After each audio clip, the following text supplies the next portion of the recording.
கர்த்தருடைய பரிசுத்த நாமத்திற்கு ஸ்தோத்திரம் உண்டாவதாக. தலை தாழ்த்தி ஆராதனைக்கு ஆரம்பமாக ஜெபம் செய்வோம்.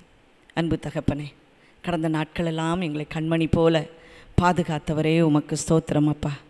செங்கடலையும் யோர்தானையும் நாங்கள் கடந்து வந்தோம் ஆண்டவரே. வெட்டாந்தரையில் நடந்து வருகிற அனுபவத்தை இந்த நாட்களிலே எங்களுக்கு கொடுத்து வந்தீரே, உமக்கு ஸ்தோத்திரம் அப்பா. எங்களை தோளிலே சுமந்து தூக்கி வந்த தயவுக்காக உமக்கு ஸ்தோத்திரம் அப்பா. ஆண்டவரே, ஒவ்வொரு நாளும் உம்முடைய பாதுகாப்பின் கரம் எங்களை வழி நடத்தினதற்காக உமக்கு ஸ்தோத்திரம் அப்பா. நான் உனக்கு போதித்து நீ நடக்க வேண்டிய வழியை உனக்கு காட்டுவேன், உன்மேல் என் கண்ணை வைத்து உனக்கு ஆலோசனை சொல்லுவேன் என்று சொன்ன தேவன் அனுதினமும் எங்களுக்கு ஆலோசனை சொல்லி வழி நடத்துகிறதற்காக உமக்கு கோடி கோடி ஸ்தோத்திரம். ஒவ்வொரு பகுதியும் நீரப்பா பொறுப்படுத்து கொள்ளுங்க. உமக்கே துதியும் கனமும் மகிமையும் உண்டாவதாக. இயேசுவின் நாமத்தினாலே ஜெபிக்கிறோம் பிதாவே, ஆமென். இயேசுவின் நாமம் எல்லாவற்றுக்கும் மேலான நாமம். இயேசுவின் நாமம் பெரியதான். அவர் யூதாவிலே அறியப்பட்டவர் என்று சொல்லப்பட்டிருக்கிறது. அவருடைய நாமம் அதிசயமானது. அவர் ஆலோசனை கர்த்தர், அவர் வல்லமையுள்ள தேவன். நாம் எல்லாரும் சொல்லுவோமா? இயேசுவின் நாமம் எல்லாவற்றிற்கும் மேலான நாமம். துரைத்தனங்களுக்கும் அதிகாரங்களுக்கும் மேலான அந்த நாமத்தை குறித்து இன்றைக்கு நாம் சிந்திக்க இருக்கிறோம். அப்படியே நாமும் பாடப்போகிறோம்.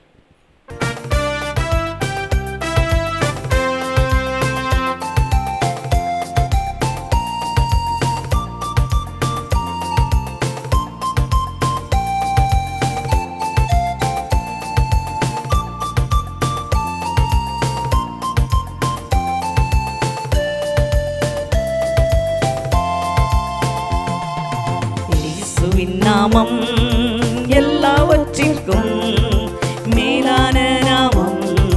இயேசுவின் நாமம் எல்லாவற்றிற்கும் மேலான நாமம்.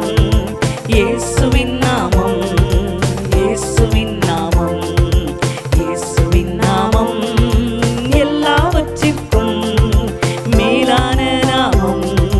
இயேசுவின் நாமம் துரைத்தனத்திற்கும் அதிகாரத்திற்கும் பேய் பிசாசின் தந்திரத்திற்கும் எல்லாவற்றிற்கும் மேலான நாமம். இயேசுவின் நாமம், இயேசுவின் நாமம், இயேசுவின் நாமம் எல்லாவற்றிற்கும் மேலான நாமம். இயேசுவின் நாமம் வல்லமைக்கும் கர்த்தத்துவத்திற்கும் இம்மையிலும் மறுமையிலும் எல்லாவற்றிற்கும் மேலான நாமம். இயேசுவின் நாமம், இயேசுவின் நாமம், இயேசுவின் நாமம் எல்லாவற்றிற்கும் மேலான நாமம். இயேசுவின் நாமம் ஸ்தோத்தரிப்பீர், ஸ்தோத்தரிப்பீர், விசுவாசிப்போர் ஸ்தோத்தரிப்பீர். எல்லாவற்றிற்கும் மேலான நாமம். இயேசுவின் நாமம், இயேசுவின் நாமம், இயேசுவின் நாமம் எல்லாவற்றிற்கும் மேலான நாமம். இயேசுவின் நாமம் எல்லாவற்றிற்கும் மேலான நாமம். இயேசுவின் நாமம், இயேசுவின் நாமம், இயேசுவின் நாமம் எல்லாவற்றிற்கும் மேலான நாமம். இயேசுவின் நாமம். கர்த்தருடைய பரிசுத்த நாமத்திற்கு ஸ்தோத்திரம் உண்டாவதாக. இன்றைக்கும் கர்த்தர் நல்ல வார்த்தையின்படி நம்மோடு கூட பேசுகிறார். அவருடைய வாக்குத்தத்தங்கள் எல்லாம் ஆமென்றும் ஆமேன் என்றும் இருக்கிறது. யோவான் எழுதின சுவிசேஷம் 14ஆம் அதிகாரம் 14ஆம் வசனம் சொல்லுகிறது, என் நாமத்தினால் நீங்கள் எதை கேட்டாலும் நான் அதை செய்வேன். ஆங்கில வேதாகமத்திலே இப்படியா எழுதப்பட்டிருக்கிறது, என் நாமத்தினால் நீங்கள் எதை கேட்டாலும் அதை நான் தருவேன் என்று எழுதப்பட்டிருக்கிறது. யோவான் 14:13 சொல்லுகிறது, என் நாமத்தினால் எதை கேட்பீர்களோ குமாரனில் என் பிதா மகிமைப்படும்படியாக அதை செய்வேன் என்று. அதை செய்வார். என் நாமத்தினால் எதை கேட்டாலும் அதை செய்வேன். அன்றைக்கு ஆண்டவர் மண்ணினாலே மனிதனை செய்தார், உருவாக்கினார். இன்றைக்கும் அவருடைய நாமத்தினால் நாம் எதை கேட்டாலும் அதை போல அவர் உருவாக்கி விடுவார். அதையே நமக்கு உருவாக்கி தருவார். ஏன் என் நாமத்தினால் கேட்க வேண்டும் என்று சொல்லி இருக்கிறார்? சங்கீதம் 76:1 சொல்லுகிறது, யூதாவில் தேவன் அறியப்பட்டவர், அவருடைய நாமம் பெரியது. ஆகவே அவருடைய நாமத்தினாலே நாம் கேட்கிறோம். யோவான் 16:24 சொல்லுகிறது, இதுவரைக்கும் நீங்கள் என் நாமத்தினால் ஒன்றும் கேட்கவில்லை, கேளுங்கள், அப்பொழுது உங்கள் சந்தோஷம் நிறைவாகும்படி பெற்றுக்கொள்வீர்கள். கேளுங்கள், அப்பொழுது உங்களுடைய சந்தோஷம் நிறைவாகும்படி பெற்றுக்கொள்வீர்கள். அந்த பெரிய நாமத்தினாலே நாம் கேட்க வேண்டுமா? மத்தேயு 7:7-11 வரைக்கும் நாம் வாசிக்கும் பொழுது ஆண்டவர் எப்படி கேட்க சொல்லுகிறார் என்று நாம் அறிய முடியும். மத்தேயு 7:7 சொல்லுகிறது, கேளுங்கள் அப்பொழுது உங்களுக்கு கொடுக்கப்படும், தேடுங்கள் அப்பொழுது கண்டடைவீர்கள், தட்டுங்கள் அப்பொழுது உங்களுக்கு திறக்கப்படும். மத்தேயு 7:8 சொல்லுகிறது, ஏனென்றால் கேட்கிறவர் எவனும் பெற்றுக்கொள்ளுகிறான், தேடுகிறவன் கண்டடைவான், தட்டுகிறவனுக்கு திறக்கப்படும் என்று சொல்லி. இன்னும் நாம் தொடர்ந்து வாசிக்கும் பொழுது மத்தேயு 7:9 சொல்லுகிறது, உங்களில் எந்த மனுஷனானாலும் தங்களிடத்தில் அப்பத்தை கேட்கிற தன் மகனுக்கு கல்லை கொடுப்பானோ, மீனை கேட்டால் அவனுக்கு பாம்பை கொடுப்பானோ? ஆகையால் பொல்லாதவர்களாகிய நீங்கள் உங்கள் பிள்ளைகளுக்கு நல்ல ஈவை கொடுக்க அறிந்திருக்கும் போது பரலோகத்தில் இருக்கிற உங்கள் பிதா தம்மிடத்தில் வேண்டிக் கொள்வர்களுக்கு நன்மையானவைகளை கொடுப்பது அதிக நிச்சயம் அல்லவா? ஆம், ஆண்டவர் தம்முடைய நாமத்தினாலே கேட்க சொல்லுகிறவர் நன்மையானவைகளையே நமக்கு கொடுப்பார். நன்மையானவைகளை, நம்முடைய வாழ்க்கைக்கு எது நன்மை என்பதை அவர் அறிந்திருக்கிறார். ஆகவே அவர் நன்மையானவைகளையே கொடுப்பார். அவருடைய பெயரிலே நாம் கேட்கும்போது நாம் பெற்றுக்கொள்வோம். பிரியமானவர்களை, நாமத்தினால் எதை கேட்டாலும் நான் அதை உங்களுக்கு செய்வேன் என்று சொல்லுகிறார். அநேக நேரங்களிலே நாம் கல்லூரிகளிலோ பள்ளிகளிலோ அல்லது வேலை வாய்ப்புகளிலோ நாம் ஒரு சீட்டை நமக்காக பெற்றுக்கொள்ள வேண்டும் என்று விரும்பினால் நாம் பலரை போய் சந்தித்து தேவையின் அடிப்படையிலே அவர்களே நமக்காக சிபாரிசு செய்ய கேட்போம். அவர்களும் சொல்லுவார்கள், என் பெயரை சொல்லுங்கள் என்று. ஆனால் அந்த பெயரை சொல்லுகிற பொழுது சில நேரத்திலே அவர்கள் சொல்லுவார்கள், எங்களுக்கே நிறைய அப்ளிகேஷன் வந்துவிட்டது, இதில் உங்களை எங்கே நாங்கள் பார்ப்பது என்று சொல்லி. இன்னும் சிலர் சொல்வார்கள், நான் உங்களுக்கு லெட்டர் தருகிறேன், அந்த கடிதத்தை கொண்டு போய் உரிய நபரிடத்தில் கொடுத்து பாருங்கள், என் பெயரில் இருக்கிற மகிமையை, என் பெயர் சொல்லும் என்னுடைய மகிமையை என்று சொல்லி. ஆனால் அப்பொழுதும் சில வேளைகளிலே கிடைக்காது. ஒரு கல்லூரியிலே படித்தான் ஒருவர் பலமுறை அந்த கல்லூரியிலே தன்னுடைய மகளுக்கு சீட்டை பெற்றுவிட வேண்டும் என்று சொல்லி அவர் அடிக்கடி சென்று அந்த பிரின்ஸ்பலை பார்த்து கொண்டிருந்தார். ஒரு நாளிலே இவருக்கு சிபாரிசு செய்த நபர் அவருக்கு ஒரு லெட்டரை கொடுத்து, நீங்கள் அதை கொண்டு போய் அவரிடத்தில் காட்டுங்கள் என்று சொல்லி, அதே போல் இவர்கள் வந்து பிரின்ஸ்பல் இடத்துல காட்டின போது அவர்கள் இன்னும் உறுதியாக மறுத்து விட்டார்கள்.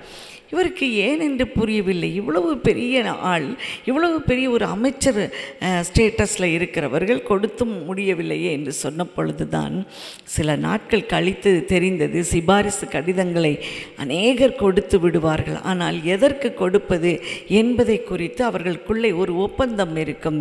ஆம், அதிலே சில குழுக்குறிகளை, அதாவது சில பிரத்யேகமான கையெழுத்தையோ அல்லது அடையாளத்தையோ அவர்கள் போட்டு அனுப்புவார்கள். அப்படிப்பட்ட கடிதம் எங்கே செல்லப்படுகிறதோ அங்கே அந்த வேலை நமக்கு, அந்த காரியம் நடக்கக்கூடியதாக இருக்கும்.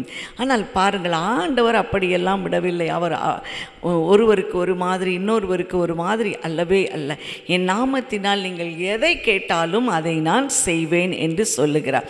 நம்முடைய தேவன் பாகுபாடு அற்றவர், அவர் உண்மையை சொல்லுகிற தேவனாய் இருக்கிறவர். பாருங்கள், ஆகவே அவருடைய பெயரிலே இருக்கிற இருக்கிற மகிமையின் படியே அவர் நமக்கு செய்ய வல்லவராய் இருக்கிறார். சரி, அப்படி என்றால் நாம் எப்படி கேட்க வேண்டும்?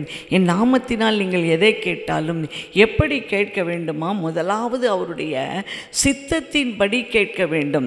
1 யோவான் 5:14 சொல்லுகிறது, நாம் எதையாகிலும் அவருடைய சித்தத்தின்படி கேட்டால் அவர் நமக்கு செவி கொடுக்கிறார் என்பதே அவரை பற்றி நாம் கொண்டிருக்கிற தைரியமாய் இருக்கிறதாம். பாருங்கள், அவருடைய சித்தத்தின்படி கேட்டால் நிச்சயமாகவே அவர் கொடுப்பார் என்பதே நாம் அவரை கொண்டிருக்கிற தைரியம். 1 யோவான் 5:15 சொல்லுகிறது, நாம் எதை கேட்டாலும் அவர் நமக்கு செவி கொடுக்கிறார் என்று நாம் அறிந்திருந்தோமானால் அவரிடத்தில் கேட்டவைகளை பெற்றுக்கொள்வோம் என்றும் அறிந்திருக்கிறோம். ஆகவே அவருடைய சித்தத்தின்படி கேட்டால் கட்டாயம் தருவார் என்பதை நாம் அறிந்திருக்க வேண்டும். முதலாவது அவருடைய சித்தத்தின்படி கேட்க வேண்டும். இரண்டாவதாக, அவர் இதுவரைக்கும் அவருக்கு பரிச்சயம் இல்லை, யாரோ ஒருவராய் இருக்கிறார். ஆனால் ஒரு தேவை என்று வருகிற பொழுது நாம் அவரிடத்தில் ஓடி சென்று எனக்கு இதை செய்து விடுங்கள் என்று கேட்க முடியுமா?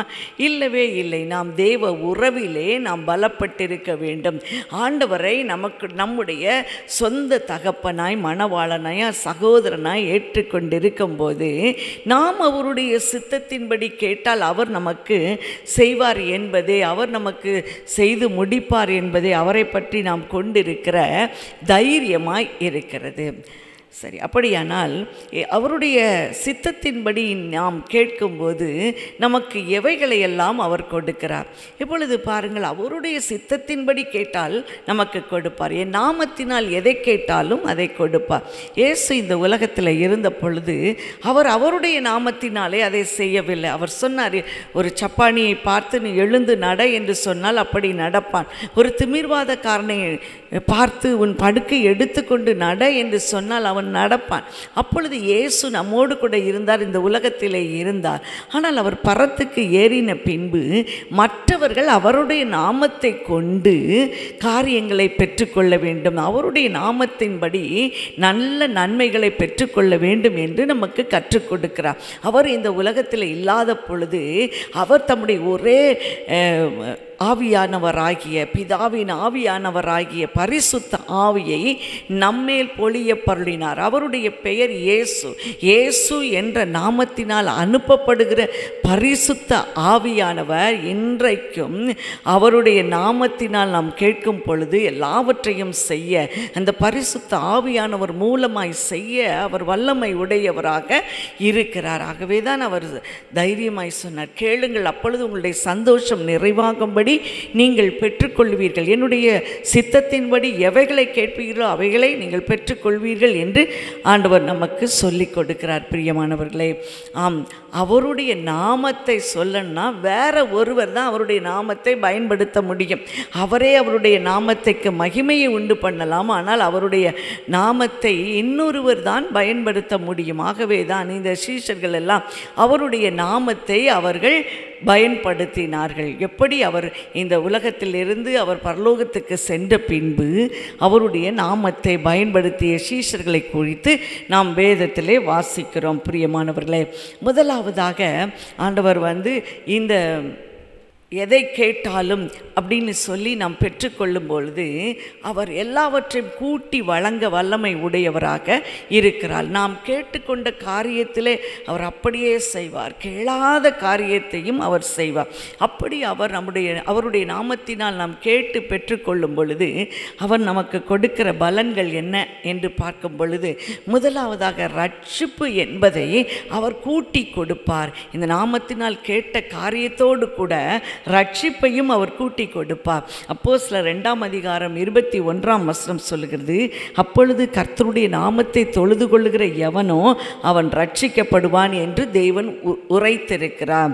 கர்த்தருடைய நாமத்தை தொழுது கொள்ளுகிறவர்கள் ரட்சிக்கப்படுவார். அப்போஸ்தலர் 4:12 சொல்லுகிறது, அவரால் என்று வேறு ஒருவராலும் ரட்சிப்பில்லை, நாம் ரட்சிக்கப்படும்படி வானத்தின் கீழ் எங்கும் மனுஷருக்குள்ளே அவருடைய நாமமே அல்லாமல் வேறொரு நாமம் நாம் கட்டளையிடப்படவில்லை. ஆம், அவருடைய நாமமே நமக்கு அவருடைய நாமத்தினாலே நாம் இடப்பட்டு இருக்கிறோம். பிரியமானவர்களே, அவருடைய நாமத்தினால் நாம் எதை கேட்டாலும் அவர் நமக்கு செய்வார். அப்போஸ்தலர் 10:43 சொல்லுகிறது, அவரை விசுவாசிக்கிறவன் எவனோ அவன் அவருடைய நாமத்தினாலே பாவ மன்னிப்பை பெறுவான் என்று தீர்க்கதரிசிகள் எல்லாரும் அவரை குறித்தே சாட்சி சொல்லுகிறார்கள் என்று சொல்லப்பட்டிருக்கிறது. ஆம், அவரை குறித்த சாட்சி சீஷர்கள் வாயிலாக எப்படி வெளிப்படுகிறது, அவருடைய நாமத்தின் மகிமை எப்படி வெளிப்படுகிறது, அவருடைய நாமத்தினாலே அந்த சீஷர்கள் கேட்கும் பொழுது அவருடைய நாமத்தை சொல்லி அவர்கள் எப்படியெல்லாம் அந்த நாமத்தை பயன்படுத்தினார்கள் என்று நாம் சொல்ல முடியும். சிறைச்சாலைக்காரனை குறித்து நாம் அப்போஸ்தலர் 16ஆம் அதிகாரத்தில் நாம் வாசிக்கிறோம். அங்கே 23 to 35 வரைக்கும் அங்கே ஒரு சம்பவம் எழுதப்பட்டு இருக்கிறது. அங்கே பாருங்கள், பவுலையும் சீலாவையும் அங்கே தொழு மரத்தில் மாட்டி வைத்திருக்கிறார்கள். கைகளையும் கால்களையும் கட்டினவர்களாய் அந்த சிறைச்சாலையிலே அவர்களை அநேக அடி அடித்து சிறைச்சாலையிலே பத்திரமாய் காக்கும்படி சிறைச்சாலைக்காரனுக்கு கட்டளை இட்டிருந்தார்கள். இப்படிப்பட்ட கட்டளையை பெற்று அவர்கள் உட்காவலறையிலே அடைக்கப்பட்டிருந்த பொழுது நடு ராத்திரியிலே பவுலும் சீலாவும் தேவனை துதித்து பாடினார்கள். காவலில் வைக்கப்பட்டவர்கள் அதை கேட்டு கொண்டிருந்தார்கள். சடுதியிலே சிறைச்சாலையின் அஸ்திபாரங்கள் எல்லாம் அசையும்படியாக பூமி மிகவும் அதிர்ந்தது. உடனே கதவுகள் எல்லாம் திறவுண்டது. எல்லாருடைய கட்டுக்களும் கலண்டு போயிற்று. சிறைச்சாலைக்காரன் நித்திரை தெளிந்து சிறைச்சாலையின் கதவுகள் திறந்திருக்கிறதை கண்டு கட்டுண்டவர்கள் ஓடி போனார்கள் என்று எண்ணி பட்டயத்தை உருவி தன்னைத்தானே அவன் கொலை செய்து கொள்ள போனான். அதை பார்த்த பவுல் சொன்னான், பவுல் மிகுந்த சத்தமிட்டு, நீ உனக்கு கெடுதி ஒன்றும் செய்து கொள்ளாதே, நாங்கள் எல்லோரும் இங்கே தான் இருக்கிறோம் என்று சொன்னார்கள். அப்பொழுது அந்த சிறைச்சாலைக்காரன் தீபங்களை கொண்டு வர சொல்லி உள்ளே ஓடி நடுநடுங்கி பவுலுக்கும் சீலாவுக்கும் முன்பாக விழுந்து அவர்களை வெளியே அழைத்து கொண்டு வந்து, ஆண்டவன்மாரே, ரட்சிக்கப்படுவதற்கு நான் என்ன செய்ய வேண்டும் என்று கேட்கிறான். பிரியமானவர்களே, ஆம், அப்பொழுது ஆண்டவர் உலகத்தில் இல்லை, ஆனால் பரிசுத்த ஆவியானவராக இந்த உலகத்தில் இருந்தார். இந்த பேதுருவின் மூலமாய் அவர் செயல்படுகிறார். பாருங்கள், பவுலின் மூலமாய் அவர் மகிமைப்படுகிறார். அப்போஸ்தலர் 16:31 சொல்லுகிறது, அதற்கு அவர்கள், கர்த்தராகிய இயேசு கிறிஸ்துவை விசுவாசி, அப்பொழுது நீயும் உன் வீட்டாரும் ரட்சிக்கப்படுவீர்கள் என்று சொன்னார்கள். அப்பொழுதே பாருங்கள், அப்பொழுது அவர்களுக்கு கர்த்தருடைய வசனத்தை போதித்தார்கள். இப்பொழுது சிறைச்சாலைக்காரன் ஒன்று செய்கிறான். பாருங்கள், அவர்களை வெளியே அழைத்து கொண்டு போய் அவருடைய காயங்களை எல்லாம் கட்டி அவர்களை கழுவினான். அவனும் அவரோடு இருந்தவர்களும் அன்றைய நாளிலே ஞானஸ்நானம் பெற்றார்கள். பின்பு அவர்களை தன் வீட்டிற்கு கூட்டிக் கொண்டு போய் அவர்களுக்கு போஜனம் கொடுத்து தன் வீட்டார் அனைவரோடும் கூட விசுவாசம் உள்ளவனாகி மன மகிழ்ச்சியாய் இருந்தான். ஆம், ஆண்டவர் அவருடைய நாமத்தினாலே கொடுக்கிறவர் ரட்சிப்பையும் கொடுப்பார். ரட்சிப்பு கர்த்தருடையது, அதை அவர் மாத்திரமே கொடுக்க முடியும். 2 நாளாகமம் 7ஆம் அதிகாரம் 14ஆம் வசனம் சொல்லுகிறது, என் நாமம் தரிக்கப்பட்ட ஜனங்கள் தங்களை தாழ்த்தி ஜெபம் பண்ணி என் முகத்தை தேடி தங்கள் பொல்லாத வழிகளை விட்டு திரும்பினால் நான் அவர்கள் விண்ணப்பத்தை கேட்டு, பரலோகத்தில் இருக்கிற நான் அவர்கள் விண்ணப்பத்தை கேட்டு அவர்கள் பாவத்தை மன்னித்து அவர்கள் தேசத்திற்கு சேமத்தை கொடுப்பேன் என்று சொன்னார். சங்கீதம் 54:1 சொல்லுகிறது, தேவனே, உமது நாமத்தின் நிமித்தம் என்னை ரட்சித்து உமது வல்லமையினால் எனக்கு நியாயம் செய்யுங்க. யோவான் 14:14 சொல்கிறது, என் நாமத்தினால் எதை கேட்டாலும் அதை நான் செய்வேன் என்று. முதலாவதாக அவருடைய நாமத்தினால் செய்ததோடு கூட அவர் ரட்சிப்பு என்கிற பலனை கொடுக்கிறார். இரண்டாவதாக அற்புதங்களை செய்கிறார். நாம் என்ன கேட்டோமோ அதோடு கூட அற்புதங்களையும் கூட்டி வழங்குகிறார். முதலாவது தேவனுடைய ராஜ்யத்தையும் அவருடைய நீதியும் தேடுங்கள், அப்பொழுது இவைகளெல்லாம் உங்களுக்கு கூட கொடுக்கப்படும் என்று சொன்னார். யோவான் 10:26, என் பிதாவின் நாமத்தினாலே நான் செய்கிற கிரியைகள் என்னை குறித்து சாட்சி கொடுக்கிறது. அப்போஸ்தலர் 4:30 வருவோம். அங்கே பாருங்கள், உம்முடைய பரிசுத்த பிள்ளையாகிய இயேசுவின் நாமத்தினாலே அடையாளங்களும் அற்புதங்களும் நடக்கும்படி செய்து பிணியாளிகளை குணமாக்கும்படி உம்முடைய ஊழியக்காரர் உம்முடைய வசனத்தை முழு தைரியத்தோடு சொல்லும்படி அவர்களுக்கு அனுக்கிரகம் செய்தருளும். இயேசுவின் நாமத்தினாலே அற்புதங்கள் செய்யும்படியாக அவர்களுக்கு அனுக்கிரகம் செய்தருளும். யாக்கோபு 5:14 சொல்லுகிறது, உங்களில் ஒருவன் வியாதிப்பட்டால் அவன் சபையின் மூப்பர்களை வரவழைப்பானாக. அவர்கள் கர்த்தருடைய நாமத்தினாலே அவருக்கு எண்ணெய் பூசி அவனுக்கு ஜெபம் பண்ண கடவர்கள். மத்தேயு 16:17-18 வரைக்கும் நம்ம பார்க்கும் பொழுது வியாதியஸ்தர் மேல் கைகளை வைப்பார்கள், அப்பொழுது அவர்கள் சொஸ்தமாவார்கள். இப்பொழுதும் உதாரணத்துக்கு இந்த சீஷர்களினாலே நடந்த ஒரு அற்புதம் பாருங்கள். அப்பொழுது இயேசு இந்த உலகத்திலே இல்லை. சப்பானியாய் தன் தாயின் வயிற்றிலிருந்து சப்பானியாய் ஒருவன் பிறந்தவனை எப்படி அவர்கள் சுகமாக்கினார்கள் என்பதை அப்போஸ்தலர் 3:1-10 வரைக்கும் உள்ள வசனங்களிலே நாம் வாசிக்க முடியும். ஜெபவேளையாகிய 9ஆம் மணி நேரத்திலே அவர்கள் பேதுருவும் யோவானும் தேவாலயத்திற்கு ஜெபிக்கும்படியாக போகிறார்கள். அப்பொழுது தாயின் வயிற்றிலே பிறந்தது முதல் சப்பானியாய் இருந்த ஒரு மனிதனை சுமந்து கொண்டு வந்தார்கள். தேவாலயத்தில் பிரவேசிக்கிற இடத்தில் பிச்சை கேட்கும்படியாக அவனை அலங்கார வாசல் அண்டை கொண்டு வந்து தினந்தோறும் வைப்பார்கள்.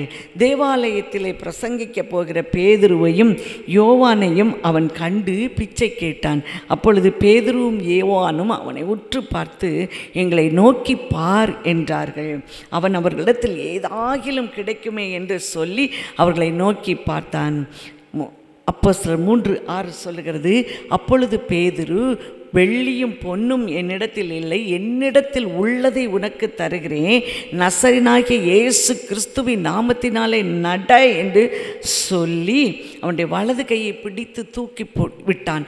அப்பொழுது அவனுடைய கால்களில் உள்ள கரடுகள் பலன் கொண்டது. அவன் குதித்தெழுந்து நின்று நடந்து ஆண்டவரை துதித்து கொண்டே அவன் தேவாலயத்திற்குள்ளே பிரவேசிக்கிறான்.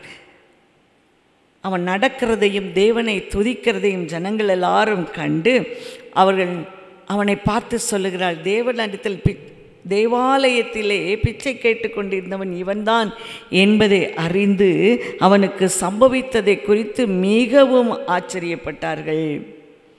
அப்பொழுது பாருங்கள், அவர்கள் சொல்லுகிறார்கள், அப்போஸ்தலர் 3:16 சொல்லுகிறது, அவருடைய நாமத்தை பற்றி விசுவாசத்தினாலே அவருடைய நாமமே நீங்கள் பார்த்து அறிந்திருக்கிற இவனை பலப்படுத்தினது. அவரால் உண்டாகிய விசுவாசமே உங்கள் எல்லாருக்கும் முன்பாக இந்த சர்வாங்க சுகத்தை அவனுக்கு கொடுத்தது. ஆம், ஆண்டவர் மேலே விசுவாசமாக இருக்கும்போது ஒரு சீஷர்களை கொண்டு அவருடைய நாமத்தினாலே ஒரு அற்புதத்தை செய்ய நம்முடைய தேவன் வல்லமை உடையவராக இருக்கிறார். பிரியமானவர்களே, முதலாவதாக அவர் எதை கேட்டாலும் அதை செய்வேன் என்றவர். அதனோடு கூட ரட்சிப்பை கொடுக்க வல்லமை உடையவராயிருக்கிறார். அதனோடு கூட அவருடைய நாமத்தினாலே அற்புதங்கள் செய்யும்படியாக செயலாற்றுகிறவராக இருக்கிறார். மூன்றாவதாக, பிசாசின் மேலே ஜெயம் பெற்றவர்களாக நம்மை கர்த்தர் மாற்றுவார். அவருடைய நாமத்தினால் நமக்கு எதை கேட்கும் போதும் அவர் பிசாசின் மேலே ஜெயத்தை கொடுப்பார். மார்க் 16:17-18 வரைக்கும் சொல்லப்பட்டிருக்கிறது, விசுவாசிகளால் நடக்கும் அடையாளங்கள் யாவன, என் நாமத்தினாலே பிசாசுகளை துரத்துவார்கள், நவமான பாஷையை பேசுவார்கள், சர்ப்பங்களை எடுப்பார்கள், சாவுக்கு ஏதுவானது யாதொன்றை குடித்தாலும் அது அவர்களை சேதப்படுத்தாது என்று சொல்லப்பட்டிருக்கிறது. லூக்கா 10:17 சொல்லுகிறது, பின்பு அந்த 70 பேரும் திரும்பி வந்து சந்தோஷத்தோடு, ஆண்டவரே உம்முடைய நாமத்தினாலே பிசாசுகளும் எங்களுக்கு கீழ்ப்படுகிறதே என்று சொன்னார்கள். பாருங்கள், அவர் அந்த இடத்துல பிரத்யட்சமாய் வரவில்லை, ஆனால் அவருடைய நாமத்தை கொண்டு இந்த சீஷர்கள் சொல்லுகிற பொழுது பிசாசின் மேலே ஒரு பெரிய ஜெயத்தை பெற்றார்கள். வேதத்திலே அப்போஸ்தலர் 16:18 வரைக்கும் சில வசனங்களை நாம் வாசிக்கும் பொழுது அங்கே குறி சொல்லுகிற ஒரு ஆவி உடைய ஒரு பெண்ணை குறித்து எழுதப்பட்டு இருக்கிறது. பவுல் அங்கே ஜெபம் பண்ணுகிற இடத்திற்கு போகையில் குறி சொல்லுகிற ஆவியை உடைய ஒரு பெண் தன்னுடைய குறி சொல்லுகிற ஆவியினாலே மிகுந்த ஆதாயத்தை அவளுடைய எஜமானுக்கு அவள் கொடுத்து கொண்டிருந்தாள். அப்படிப்பட்ட ஒரு பெண் பவுலுக்கு எதிர்பட்டாள். அவள் பவுலையும் அந்த பர்னபாவையும் பார்த்து பின்தொடர்ந்து வந்து, இந்த மனுஷர் உன்னதமான தேவனுடைய ஊழியக்காரர், ரட்சிப்பின் வழியை நமக்கு அறிவிக்கிறதற்காக வந்தார்கள் என்று சொல்லி சத்தமிட்டு கூப்பிட்டார்கள். இப்படி அநேக நாள் அவள் செய்து கொண்டே இருந்தாள். பாருங்கள், இந்த குறி சொல்லுகிற ஆவிக்கு தெரிந்திருக்கிறது அங்கே பவுலும் பர்னபாவும் எப்படிப்பட்டவர்கள், ரட்சிப்பின் வழியை அறிவிக்கிறவர்கள், தேவனுடைய ரட்சிப்பின் வழியை அறிவிக்கிறவர்கள் என்று அது அறிக்கையிட்டது. பிரியமானவர்களே, இப்பொழுது பவுல் சினம் கொண்டு, நீ இவளை விட்டு புறப்படும்படி இயேசு கிறிஸ்துவின் நாமத்தினாலே உனக்கு கட்டளையிடுகிறேன் என்ற அந்த ஆவியுடனே சொன்னான். அந்நேரமே புறப்பட்டு போயிற்று. நீ அவளை விட்டு புறப்படும்படி இயேசு கிறிஸ்துவின் நாமத்தினால் உனக்கு கட்டளையிடுகிறேன். ஆகவே இயேசு கிறிஸ்துவின் நாமத்தினாலே பிசாசுகளை துரத்த முடியும். இயேசு கிறிஸ்துவின் நாமத்தினாலே ரட்சிப்படைய முடியும். இயேசு கிறிஸ்துவின் நாமத்தினாலே அற்புதங்களை நடத்த முடியும். பிரியமானவர்களே, ஆம், ஆண்டவர் இப்படிப்பட்ட நன்மையானவைகளை நம்ம ஒவ்வொருவருடைய வாழ்க்கையிலும் அவர் செய்து கொண்டே இருக்கிறார். மல்கியா 4ஆம் அதிகாரம் 2ஆம் வசனம் சொல்கிறது, ஆனாலும் என் நாமத்திற்கு பயந்திருக்கிற உங்கள் மேல் நீதியின் சூரியன் உதிக்கும், அதன் செட்டைகளின் கீழ் ஆரோக்கியம் இருக்கும். நீங்கள் வெளியே புறப்பட்டு போய் கொழுத்த கன்றுகளைப் போல வளருவீர்கள்.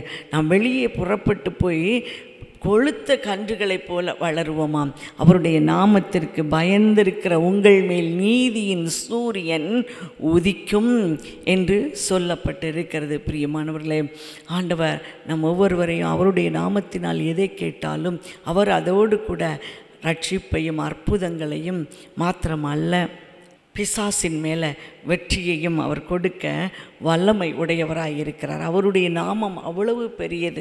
அவருடைய நாமத்துக்கு முன்பதாக துரைத்தனங்களும் அதிகாரங்களும் வல்லமைகளும் அப்படியே அடங்கி போகுமாம். அவருடைய நாசியின் சுவாசத்தினாலே எல்லாம் மாண்டு போகும் என்று எழுதப்பட்டிருக்கிறது. அவ்வளவு பெரிய பயங்கரமான பராக்கிரமசாலியான ஆண்டவர் நம் ஒவ்வொருவரையும் முற்று நோக்குகிற கவனிக்கிற ஆண்டவராய் இருக்கிறார். அவருடைய நாமத்தினாலே அவருடைய சித்தத்தின்படி எதை கேட்டாலும் அதை அவர் நமக்கு செய்வார் என்பதே அவரை குறித்து நாம் கொண்டிருக்கிற தைரியமாய் இருக்கிறது. பிரியமானவர்களே, ஒரு விஷயம் இப்படித்தான் பிசாசுகளை துரத்தும்படியாக பிசாசு பிடித்த அநேகரை நாங்கள் சந்தித்தோம். அநேகர் அப்படியாக எங்களிடத்திலே வந்து ஜெபிக்கும்படியாக வந்தார்கள். பிரியமானவர்களே, பாருங்கள், சில பிசாசுகள் வயிற்றில் இருக்கிற குழந்தையை அதே இடத்திலே தின்று போடுவதை நாங்கள் பார்த்திருக்கிறோம்.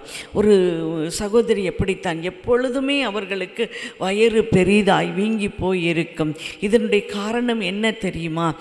அந்த வயிற்றுக்குள்ளே ஒரு குழந்தை இருந்தது. குழந்தை உருவாகி அது வளர்ந்து கொண்டு இருந்தது.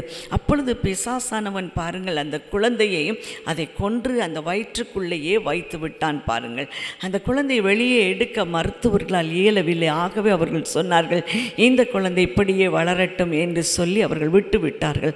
ஆனால் அது வளராமல் அப்படியே நின்றுவிடும். பிரியமானவர்களே, இன்றைக்கும் கூட ஆண்டவர் அப்படிப்பட்ட ஒவ்வொரு பிசாசில் பிடிக்கப்பட்ட ஒவ்வொருவரையும் அவர் விடுதலை செய்ய வல்லமை உடையவராக இருக்கிறார். நாங்கள் எல்லாரும் சேர்ந்து ஜெபித்தோம். கர்த்தர் அன்றைக்கு எங்களுக்கு வெளிப்படுத்தின காரியம், வயிற்றுக்குள்ளேயே இந்த குழந்தையை அதை கொல்லும்படியாக 8 முறை அவளோடு போராடிற்று என்று சொல்லி ஆண்டவர் எங்களுக்கு வெளிப்படுத்தினார். பிரியமானவர்களே, ஆண்டவர் சொன்னால் சொன்னது தான். பாருங்கள், என் நாமத்தினால் எதை கேட்டாலும் அதை செய்வேன் என்று.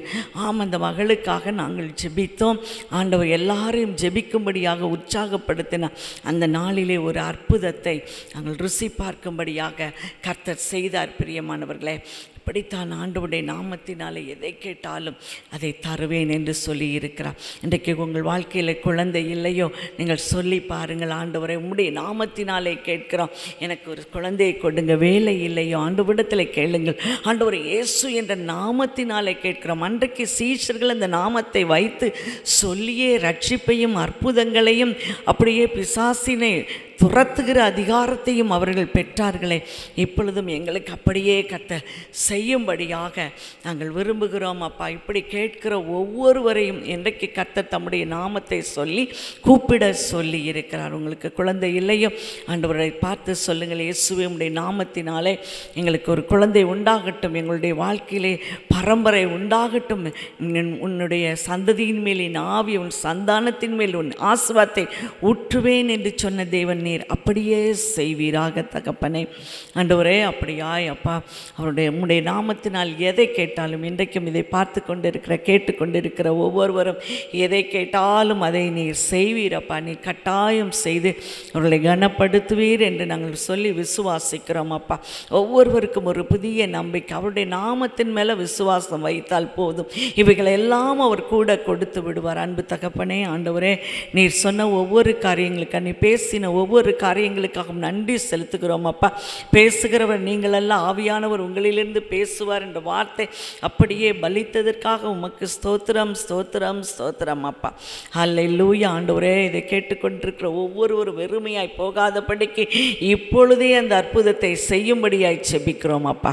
எல்லா துதியும் கனமும் மகிமையும் கர்த்தர் ஒருவருக்கே செலுத்துகிறோம். இயேசுவின் நாமத்தினாலே ஜெபம் கேளும் பிதாவே. ஆமேன் ஆமேன். ஆராதனை